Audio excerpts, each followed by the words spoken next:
শালা জল নিয়েও দুর্নীতি? হ্যাঁ, তুই শুধু আমার দুর্নীতিটাই দেখতে পাচ্ছিস, আর ওই মেঘ যে আমাদের ডোবা পুকুরের জল বাষ্প করে ওই পাহাড়ের কোলে ঢালছে তার বেলা। কে কার কোলে কি ঢালছে সমভূমি? কি মেঘা আপনি? হ্যাঁ রে, আমি। আমার নামে তো দেখছি খুব কুকথার কুয়াশা সৃষ্টি হচ্ছে। না না, কুয়াশা নয়, ধোঁয়াশা, অস্পষ্ট। তো কষ্ট করে স্পষ্ট কথাটা বলে ফেলো। তোদের কিসে এত ফাটছে? কিসে আবার? এই গরমে আমাদের মাটি ফেটে ফাঁক হয়ে যাচ্ছে, আর যত বৃষ্টিপাত তাক করে শুধু ওই পাহাড়ের কোলে ঢালছেন। এ আপনার কেমন অসমনীতি? রাজনীতি। এই, আমার জলীয় বাষ্প আমি কারো কোলে ঢালবো না হলে ঢালবো সেটা আমার ব্যাপার, এতে তোদের কি বে? তোদের কি মানে?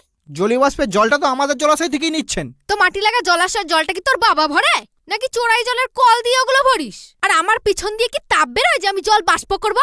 তাপ নিয়ে কোনো চাপ থাকলে সূর্যদার সাথে কন্ট্যাক্ট কর। ও বাবা, তাহলে তো হয়ে গেল। আমার একটা বন্ধু সূর্যদার একটু বেশি কন্টাক্টে চলে এসেছিল। এখন সে পৃথিবীর বৃহত্তম মরুভূমি সাহারা।